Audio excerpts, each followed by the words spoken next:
And that first paragraph. Shooting an elephant. Involvement in Laura Boomer. I was headed by large numbers of people.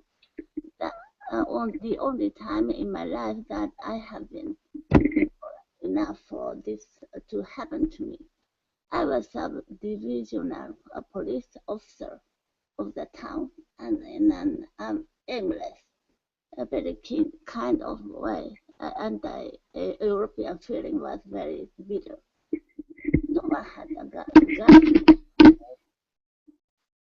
a riot, but if a European woman went through the bazaars alone, somebody would probably spit better juice over her dress. As a police officer, I was an obvious target and was baited whenever it seemed safe to do so. Nice. So what we've got here is just like a colonial police officer, and everybody kind of hates him. I really like this line. It was the only time in my life I've been important enough for this to happen to me, for large amounts of people that hate you. And yeah, it generally happens when you're important. Um, a bazaar is like an open market, Mm-hmm. and yeah, if he was baited, people harassed him in order to like watch his reactions. Um, so yeah, people didn't really like him. Um, and let's have Ksenia. Can you read the next part? When a nimble Burman tripped me up on the football field and the referee, another Burman, looked the other way, the crowd yelled with hideous laughter. This happened more than once. In the end, the sneering yellow faces of young men that met me everywhere, the insults hooted after me when I was at a safe distance, got badly on my nerves. The young Buddhist priests were the worst of all. There were several thousand of them in the town, and none of them seemed to have anything to do except stand on street corners and jeer at Europeans. Good. Jeer at Europeans. Jeer at Europeans. Yeah. Okay. And I think this is good. Any questions? Again, feel free to write them down. Um, okay, let's have. Um, now, can you read the next big paragraph? Okay. All this was perplexing and Nice. upsetting, for at the time I had already made up my mind that imperialism was an evil thing, and the sooner I checked up my job and got out of it, the better. Uh, though, though racial carry, and secretly, of course, I was all for the Burmese and all against their oppressors, the British. Um, as for the job I was doing, I hated it more bitterly than I can perhaps make clear. In a job like that, you see the dirty work of empire at close quarters. The wretched prisoners huddling in the stinking cages of the lockups, the grey cloud face of the long-term convicts, the scarred buttocks of the men who had been flogged with bamboos. All these oppressed me with an intolerable sense of guilt, but I could get nothing into perspective. Okay, perspective. Perspective. Perspective. Perspective. Intolerable. Intolerable. Yeah. Cowed. Cowed. I don't really know how to write that, but cowed. Dirty work. Dirty work. hmm And imperialism. Imperialism. hmm Okay. So he wanted to checked up my job is like to get rid of his job. He just wants to get rid of his job as quickly as possible. Um, yeah. Buttocks is your butt, your bum, your butt cheeks, and the lockups are like the jails. So yeah, a lockup is just a jail, a place where people are locked up. Where And is yeah, your butt. perplexing? Perplexing is like confusing, something that is hard to understand. Yeah, hopefully that makes sense. Okay. And let's just read until guts then. Well, yeah, read that next paragraph. It's a big one, but Amp, can you read the next paragraph? Okay. I was young and ill-educated, and I had to think out my problems in the utter silence that is imposed on every Englishman in the East. I did not even know that the British Empire is dying. Still less did I know that it is a great deal better than the younger empires that are going to supplant it. All I knew was that I was stuck between my hatred of the empire I serve and my rage against the evil-spirited little beast who tried to make my job impossible. With one part of my mind, I thought of the British Rag as an unbreakable tyranny, as something clamped down in a secula secularum upon the will of prostrate peoples. With another part, I thought that the greatest joy in the world would be to drive a bayonet into a body's priest guts. Feelings like these are the normal by products of imperialism. Ask any Anglo-Indian official if you can catch him off duty. Good. Let's look at imperialism. Imperialism? Imperialism. A bayonet. Bayonet? Bayonet? Bayonet. Bayonet. The British Raj. British Raj. Yeah, Raj. Raj. Okay. A bayonet is like the sword at the end of a rifle. So if you have a gun, maybe this is like a really bad gun. And the bayonet is like the part that comes out, and it's just a big knife or a sword. Right at the bottom. Tyranny is like the rule, like just like the really harsh rule of like a dictator or a type of dictator. Also educated amp. Ill-educated. Ill-educated. Yeah. And okay. Clamped down. It's like if you close your mouth, you're clamping down your mouth. Does that make sense? You're clamping down your teeth. It's like, so if there are people who are maybe fighting, you can clamp down on those people and like stop it. It's especially common if you've got like an empire. The empire will clamp down on insubordination or anger. Hopefully that makes sense. All right. And Giulietta, can you read the next part? Okay. Nope. Hold on. So clamping down.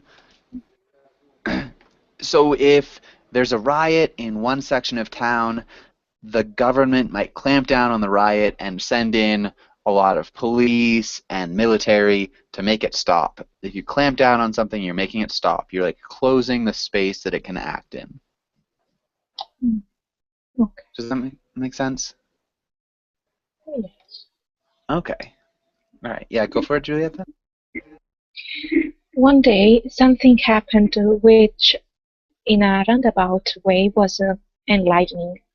It was a tiny incident in itself, but it gave me a better glimpse than I had had before of the real nature of imperialism, the real motives for which despotic governments act. Early one morning, the sub-inspector at the police station, the other end of the town rang rang me up on the phone and said that an elephant was ravaging the bazaar. Would I please come and do something about it? I did not know what I could do, but I wanted to see what was happening, and I got on to a pony and started out. I took my rifle, an old 44 Winchester, and much too small to kill an elephant, but I thought the noise might be useful in terrorem. Various Burmen stopped me on the way and told me about the elephant's doing. It was not, of course, a wild elephant, but a tame one which had gone must. Good. Really nicely done. The bazaar. Bizarre, Ravaging. ravaging, Yeah, ravaging. And the real motives. the real motives. Uh-huh. Okay. And so he's not trying to kill the elephant, was what he's saying. His gun is too small, but he might use it to scare it. This is just Latin. Yeah, so again, he's going to be talking about this incident of going to scare the elephant. Heidi, can you read the next paragraph? It had been chained up as a tame elephant, always when their attacks of must is due. But on the previous night, it had broken its chain and escaped. It Mahout, the only person who could manage it when it was in that state, and set out in a pursuit, but had taken the wrong direction and was not now 12 hours journey away. And in the morning, the elephant had suddenly reappeared in the town. The Burmese population had no weapons and were quite helpless against it. It had always destroyed somebody's bamboo hut, killed a cow, and raided some fruit stores, and devoured the stock. Also, it had met the municipal rubbish van, and when the driver jumped out and took to his heels, had turned the van over the inflicted violences upon it. Yeah, had turned the van over and inflicted violences upon it. Can you read that one more time? Had turned the van over. And inflicted violences upon it. Yeah, nice. I just think this is a really nice way of saying it. So it's like destroying the van. He's inflicting violences upon it. This is ruining ruining the van. Municipal. Municipal. It had already. Already. And the Burmese. Burmese. Good. So if you raid something, it's like you go in, steal the things, and leave. So raid, you often like raid your neighbor's farm, go in, steal their sheep, leave. The municipal is like the town center office. It's like the governing office of the town would be like the municipality. So this is just like the town government, the rubbish van. So the town has municipality and they deal with collecting all the trash. He took to his heels, he ran away. So if you take to your heels, it's to run away. To your heels, to run away. And what else was it? Yeah, I think we got everything there. All right, let's have. But Ksenia, can you read the next part? Yes. The Burmese sub-inspector and some Indian constables were waiting for me in the quarter where the elephant had been seen. It was very poor quarter, the labyrinths of squalid bamboo huts, thatched with palm leaf, winding all over a steep hillside. I remember that it was a cloudy, stuffy morning, at the beginning of the rains. We began questioning the people as to where the elephant had gone, and as usual failed to get any definite information. That is invariably the case in the East. A story always sounds clear enough at a distance, but the nearer you get to the scenes of events, the vaguer it becomes. It becomes. Becomes. You were right the first time. Vaguer. The vaguer. Vaguer. Mm-hmm. Winding. Winding. You did a good job with thatch with palm leaf. So the roof is just when you thatch something, you use plants to cover the roof, and so they're using palm leaf to cover the roof so that the rain doesn't get in. Labyrinth. Labyrinth. And the constables. Constables. Good. And vaguer is like the less clear. Less clear. Or less obvious. Hopefully that makes sense. Does anybody have any other questions here? So yeah, everybody's telling them different information so far. And let's have now. Can you read the next paragraph? Some of the people said that the elephant had gone in one direction. Some said that he had gone in another. Some professed not even to have heard of any elephants. I had almost made up my mind that the whole story was a pack of lies, when we heard yells a little distance away. There was a loud, scandalized cry of "Go away! Go away, child! Go away this instant!" And an old woman with a switch in her hand came around the corner of the hut, violently shooing away a crowd of naked children. Some more women followed, clicking their tongues and exclaiming. Eventually, there was something that the children ought not to have seen. Okay. Evidently. Evidently.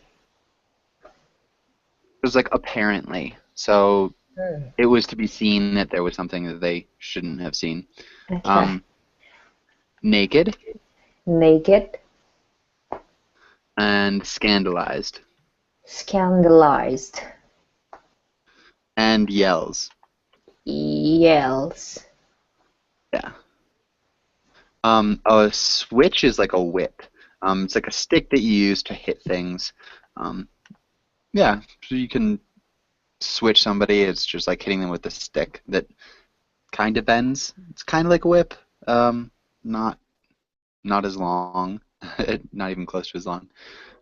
Any other questions?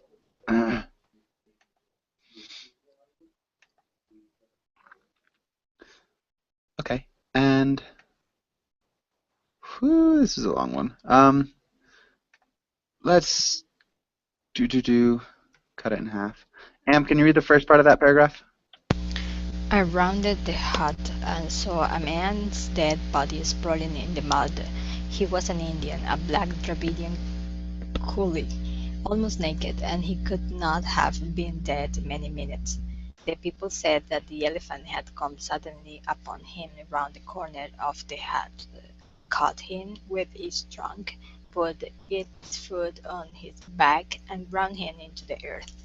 This was the rainy season, and the ground was soft, and his face had scored a trench foot deep and a couple of a couple of yards long. He was lying on his belly with arms crucified and head sharply twisted to one side. Okay. This is just a type of person. It's like a way of categorizing somebody. Um, his categorization is just like a poor person, just a regular person.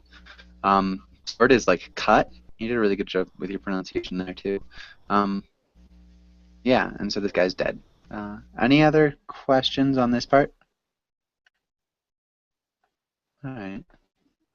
And yeah, can you read the next part?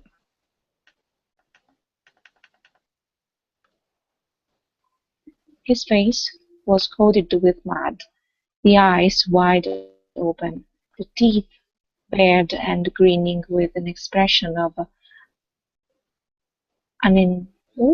unendurable agony. Never tell me, by the way, that the dead look peaceful. Most of the corpses I have seen looked devilish. The friction of the great beast's foot had stripped the skin from his back as neatly as one skins a rabbit. As soon as I saw the dead man, I sent an orderly to a friend's house near by to borrow an elephant rifle. I had already sent back the pony, not wanting it to go mad with fright and throw me if it smelled the elephant. Yeah. Rifle, Rifle, the beasts, beasts, corpses. corpses. Okay. Questions here.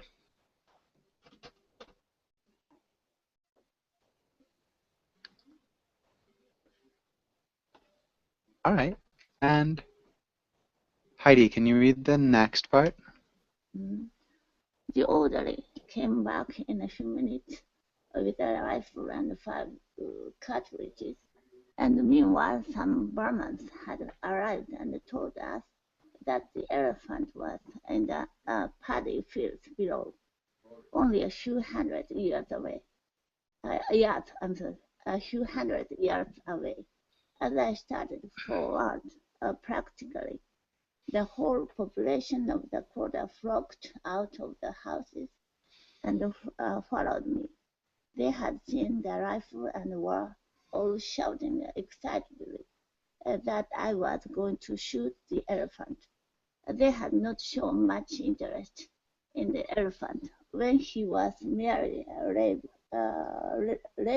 ravaging their homes, but it was different now that he was going to be shot. Good. Okay. That sounded great. Good correction with ravaging. Questions here, guys? All right. A cartridge is just like a pack of bullets that you put into a gun. All right. And let's have Ksenia. Can you read the next part? It was a bit of fun to them, as it would be an English crowd. Besides, they wanted the meat. It made me vaguely uneasy. I had no intention of shooting the elephant. I had merely sent for the rifle to defend myself if necessary, and it always unnerving to have a crowd following you. I marched down the hill, looking and feeling a fool, with the rifle over my shoulder, and an ever-growing army of people jostling at my heels. At the bottom, when you got away from the huts, there was a metalled row, and beyond that a miry waste of paddy fields 1,000 yards across. Not yet ploughing, but soggy from the first rains and dotted with coarse grass. The elephant was standing 8 yards from the road, his left side towards us. He took not the slightest notice of the crowd's approach. He was tearing up bunches of grass, beating them against his knees to clean them, and stuffing them into his mouth. Nice. Okay. This is plowed. In the Cloud. US, we write it with a W. Cloud. Soggy. Soggy. No intention. No intention. Vaguely uneasy. Vaguely. Yeah. So again, it's not clearly uneasy, but it's like kind of uneasy. And when So it was vaguely, I forgot. It's vague. Vague is vague. not clear. So vague is like, yeah, not clear. You're not really sure about something. It's a vague. So if somebody gives a vague answer, it's like, where were you? I was out. It's like, all right, that's kind of vague. Like, out is not clear. So if you, again, you're vaguely uneasy, it's not like you're not really uneasy. You're not really uncomfortable. You're just like, you're kind of uncomfortable. Yeah, and you're not really sure why. And then English. English. Jostling is like pushing around. So if you've got a lot of people in one area, maybe they like jostle for position. They like push each other. They push and shove and pull. It's like jostling. It's not very aggressive, but you're bumping into people. Miry. A mire is like a swamp. So something that's miry is like a really wet and soggy and swampy. Yeah, that's it. Any other questions?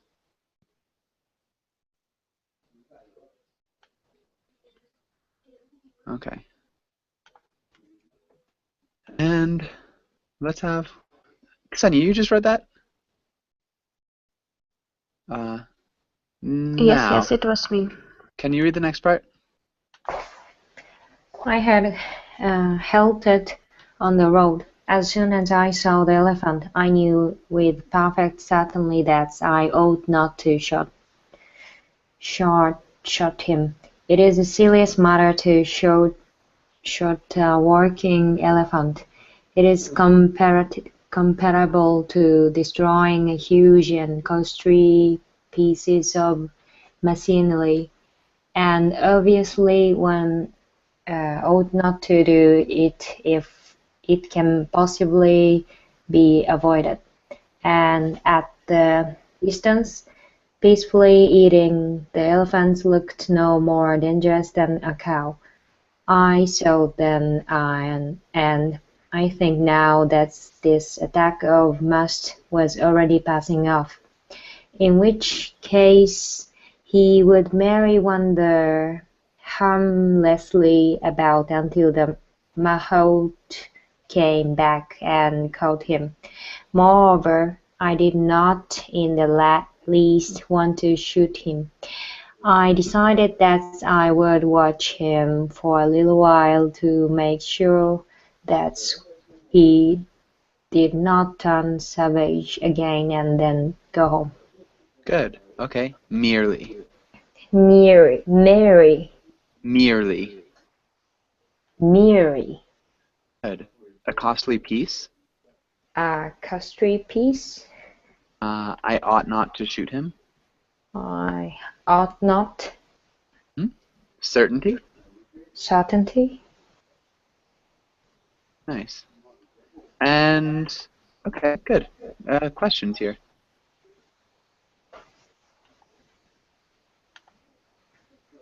Okay, so he doesn't really want to shoot the elephant. That's a terribly long one. So let's have Am, can you read this long paragraph? Okay. But at that moment I glanced round at the crowd that had followed me. It was an immense crowd, 2,000 at the least, and growing every minute. It blocked the road for a long distance on either side. I looked at the sea of yellow faces above the garish-clothed faces, all happy and excited over this bit of fun, all certain that the elephant was going to be shot. They were watching me as they would watch a conjurer about to perform a trick. They did not like me, but with the magical rifle in my hands, I was momentarily worth watching. and suddenly I realized that I should have to shoot the elephant after all. The people expected it of me, and I had got to do it. I could feel their 2,000 wheels pressing me forward irresistibly, and it was at this moment, as I stood there with the rifle in my hands, that I first grasped the hollowness, the futility of the white man's dominion in the East. Here was I, the white man with his gun, standing in front of the unarmed native crowd, seemingly the leading actor of the piece, but in reality I was only an absurd puppet pushed to and fro by the will of those yellow faces behind. Nice. Okay. Really well done. That sounded perfect. Nice job with absurd, puppet. Um, yeah, I mean, that all sounded really good. Thank you. Questions here. Fro and fro by wheel. To and fro. So like back and forth is to and fro. To and fro. Yeah. It's less common now. It was really common maybe in like the 50s, 60s, 70s, even the 80s. You still hear people say to and fro. But back and forth, yeah, pushed around would work as well. Any other questions? Okay. And let's have Julieta. Can you read the next part? I perceive this moment that when the white man turns tyrant, in it is his own freedom that he destroys.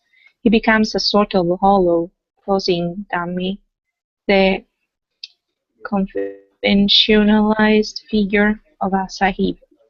For it is the condition of his rule that he shall spend his life in trying to impress the natives, and so in every crisis he has got to do what the natives expect of him. He wears a mask, Good. and his face grows to fit it. I had got to shoot the elephant. I had committed myself to doing it when I sent for the rifle. A Sahib has got to act like a Sahib. He has got to appear resolute, to know his own mind, and to define two definite things. To come all that way, rifle in hand, with the 2,000 people marching at my heels, and then to trail feebly away, having done nothing. No, that was impossible. The crowd would laugh at me. And my whole life, every white man's life in the East, was one long struggle not to be laughed at. Not to be You laughed die. at. Not to be laughed at. Good. That was perfect. Yeah, this is kind of like a big point in the story. Kind of what he's talking about in the past two paragraphs. A sahib is like what is it? It's like a master, and it was especially used during this period when addressing or referring to a European. So hopefully that makes sense. It's like a respectful term, like a master or a European. Any questions here? Other questions here? Feebly. Feebly is weakly. Yeah, so if you're feeble, you're weak. Often we describe old people as feeble. Anything else? Okay. And I think we're with Heidi. Can you read the next part? But I did not want to shoot the elephant. I watched him beating his bunch of grass against his knees with that preoccupied grandmotherly air that elephants have. It seemed to me that it would be murder to shoot him. At that age, I was not squeamish about killing animals, but I had never shot an elephant and never wanted to. Somehow it always seemed worth to kill large animals. Besides, there was a beast owner to be considered. Alive, the elephant was worth at least 100 pounds. That he would only be worth the value of his tusks. 5 pounds, possibly, but I had got to act quickly. I turned to some experienced-looking barmen who had been there when he arrived, and asked them how the elephant had been behaving. They all said the same thing. He took no notice of you if you left him alone, but he might charge if you went too close to him. Good. The only thing was squeamish. Squeamish. Squeamish. Squeamish is like, it's like uncomfortable. Yeah, so if you're squeamish about something, people get squeamish about blood, like get really kind of grossed out and uncomfortable and like nauseous, kind of. People get squeamish about bugs and rats. It's like kind of gross things, but also just uncomfortable and yeah, not pleasant. Yeah. I wonder if we could like get a face. Yeah. So that would be squeamish. Does that make sense?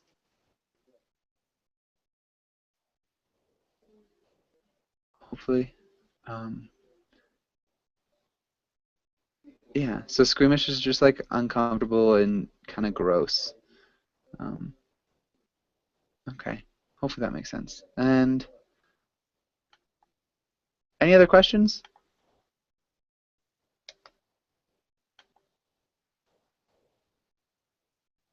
Okay. Missed the face. So if we're like kind of squeamish, you're like you just don't want to do it. It's kind of gross. Kind of cringe if you're squeamish. Anyway, so that's what squeamish is. And that's a pretty long one too.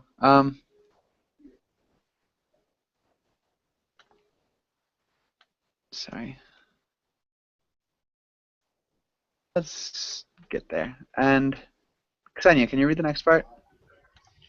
It was perfectly clear to me what I ought to do. I ought to walk up to within, say 25 yards of the elephant and test his behavior. If he charged, I could shoot. If he took no notice of me, I would be safe to leave him until the mahout came back. But also I knew that I was going to do no such thing. I was a poor shot with a rifle, and the ground was soft mud into which one would sink at every step.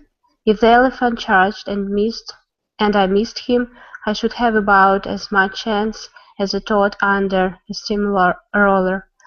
But even then I was not thinking particularly of my own skin, only of the watchful yellow faces behind.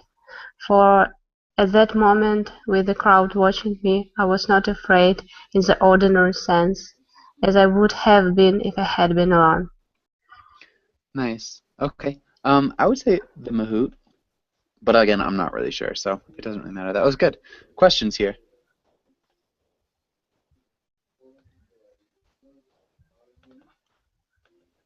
Okay. I don't understand the similitude with the toad. A toad under a steamroller? Do you know what a No. steamroller is? No.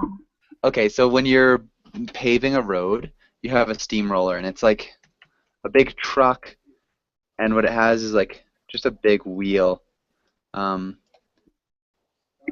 looks kind of like this. Son of a gun. So yeah, it's a cylinder. I guess if it kind of looks like that, and it's used to like flatten the road, and so there's just like the big truck behind it. And so this is the steamroller, and like a toad would just be like little guy looking up at the steamroller. He's getting No. Okay. yeah. Okay.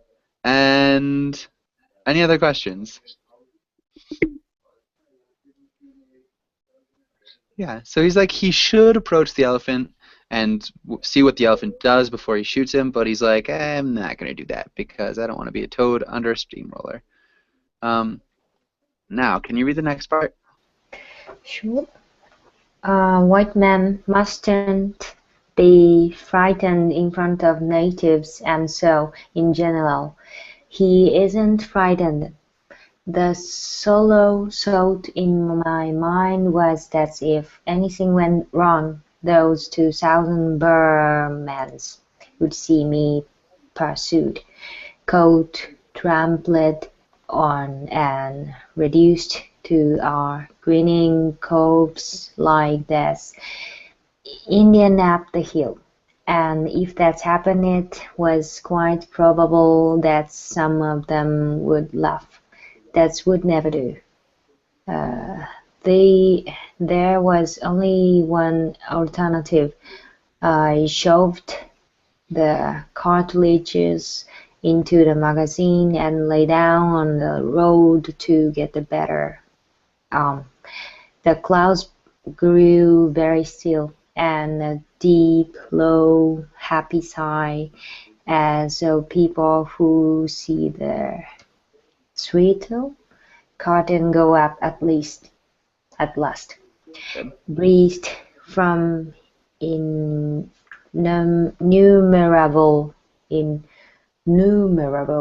throat. They were going to have their bit of fun after all. The rifle was a beautiful German thing with crosshair sights. Good. The theater. Theater Good. If that happened, happened, and the soul thought. so law Soul thought. so, Soul. soul thoughts. Good. Shoved is pushed. So if you're shoving cartridges into magazine, you're like pushing them in. So again, if you've got, well, we could actually go back to the other picture of the gun, which is somewhere. Okay, so this is a gun. If you've got a cartridge, maybe it's like this part. So we've got like an AK-47. You like shove the cartridge into the gun, if that makes sense.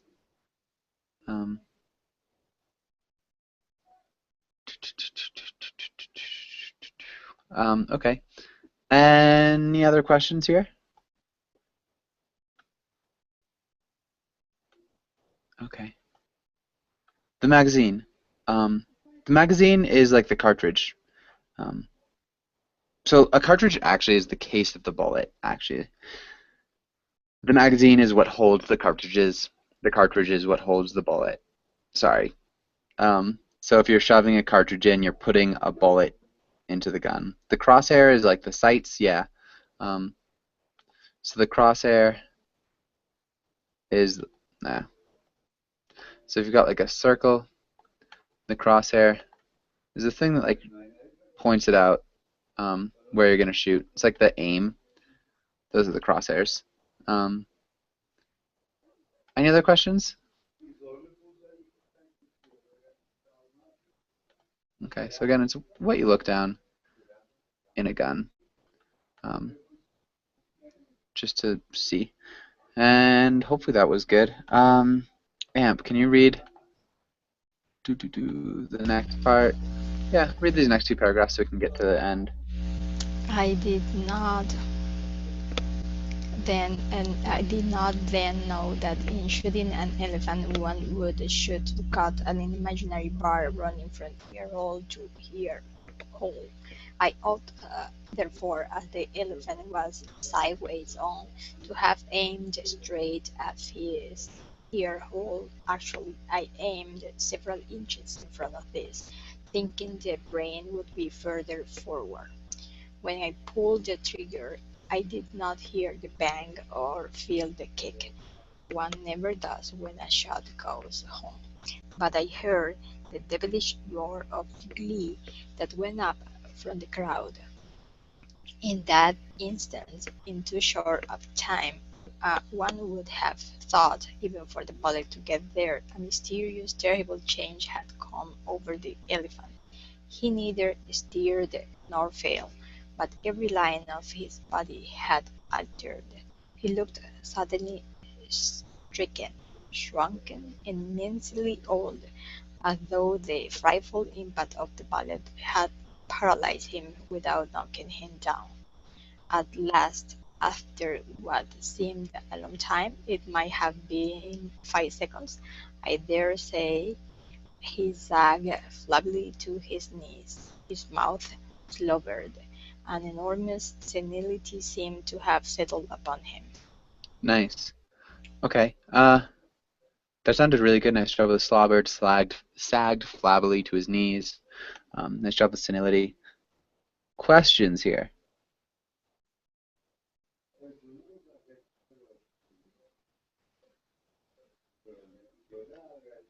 Okay. And Julieta, can you read the next paragraph? Slobbered is like drooled. Slobber is to drool. So if you just let like saliva fall out of your mouth, you're drooling.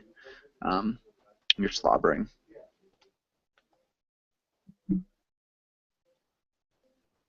Okay. One could have imagined him thousands of years old. I fired again into the same spot. At the second shot he did not collapse, but climbed with desperate slowness to his feet and stood weakly upright, with legs sagging and head dropping. I fired a third time. That was the shot that did for him. I could see the agony of it mm, jolt his whole body, and knock the last remnant of strength from his legs. But in falling he seemed for a moment to rise, for as his hind legs collapsed beneath him, he seemed to tower upward like a huge rock, toppling his trunk, reaching skyward like a tree. He trumpeted for the first and only time, and then down he came, his belly towards me, with a crash that seemed to shake the ground even where I lay. Okay, good. He trumpeted. Trumpeted. Yeah, trumpeted. The shot. The shot. I would say that was the shot that did it for him. So just adding the it. Sorry. I'm not sure if it was just the British English that's different. But we'd need it in like American English. Drooping. Drooping. Yeah, so like sagging, drooping, going down. Any other questions?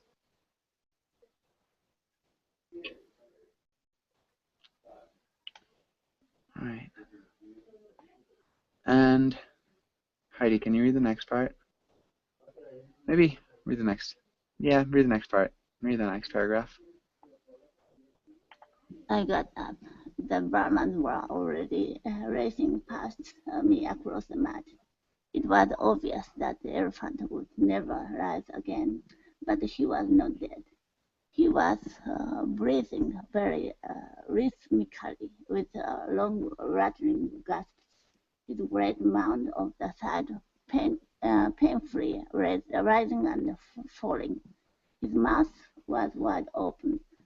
I could see far down into a cavern of pale pink throat. I waited a long time for him to die, but his breathing did not weaken. Finally, I fired my two remaining shots into the spot where I thought his heart must be. The thick blood welled out of him like red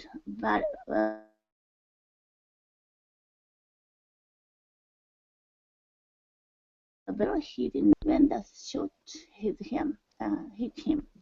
The tortured breathing continued without a pause. Good. 2 remaining shots. Remaining shot, Painfully. painfully.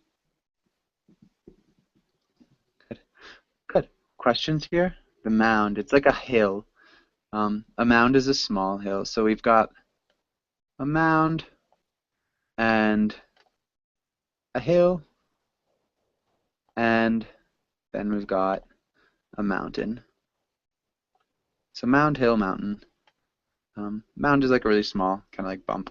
Any other questions?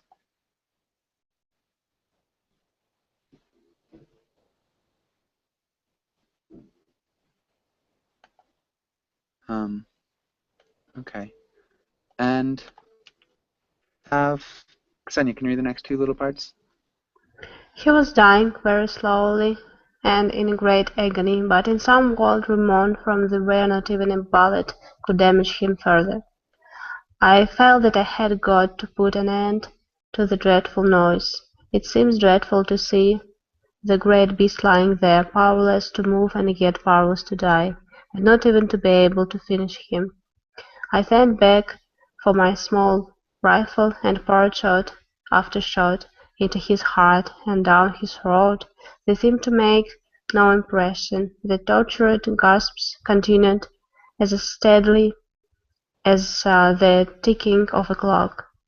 In the end I could not stand it any longer and went away. I heard later that it took him half an hour to die. Burmans were bringing dash and baskets even before I left, and I was told they had stripped his body almost to the bones by the afternoon. Oh my God. Okay. And that sounded really good. In some world remote from me. Remote. Remote. And good. I guess, does anybody have any questions? I'm not really sure bringing dash and baskets. I'm not sure what a dash is. I believe it's like a type of basket. Maybe it's something that's specific to India or Burma. But yeah, I don't really know what it is exactly. And I was told they had stripped the body almost to the bones by the afternoon. Okay, so yeah, they're just taking the meat from the elephant. And let's have now. Can you read the last little paragraph? Afterwards, of course, there were endless discussion about the shooting of the elephant. The owner was furious, but he was only an Indian and could do nothing.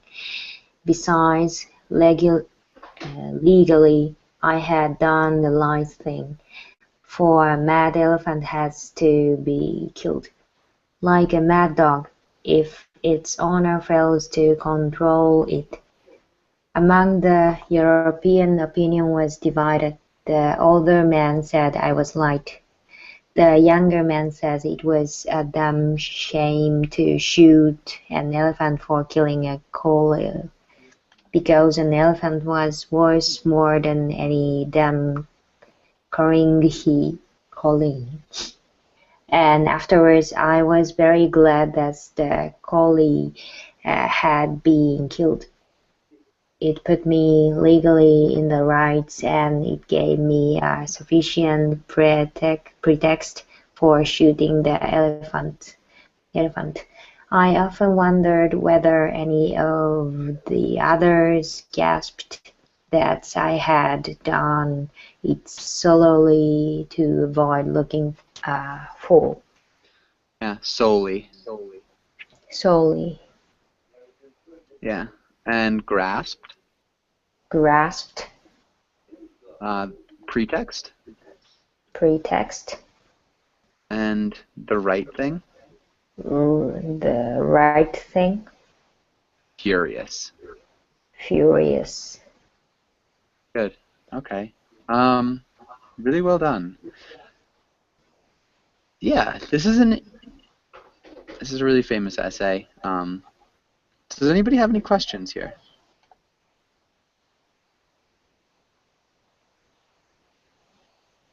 Is it true? I think it is true. If it's not, it's, at least mostly true. I know that George Orwell was in India as kind of a police officer for a while. So Mhm. yeah, it's an essay.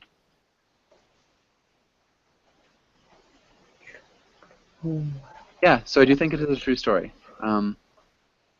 Mhm. But I don't think it's like completely true. Um, so yeah, I mean, also like a metaphor. There's a lot of other stuff, but yeah, so it's not necessarily autobiographical, but it's similar. And it might be true. But anyways, hopefully you guys liked it. Um, yeah, I really like this essay, and hopefully you guys liked it. Thanks for coming in, and we've got a class in an hour if you want to join. Hopefully I'll see you there. If not, no worries, and have a really good day.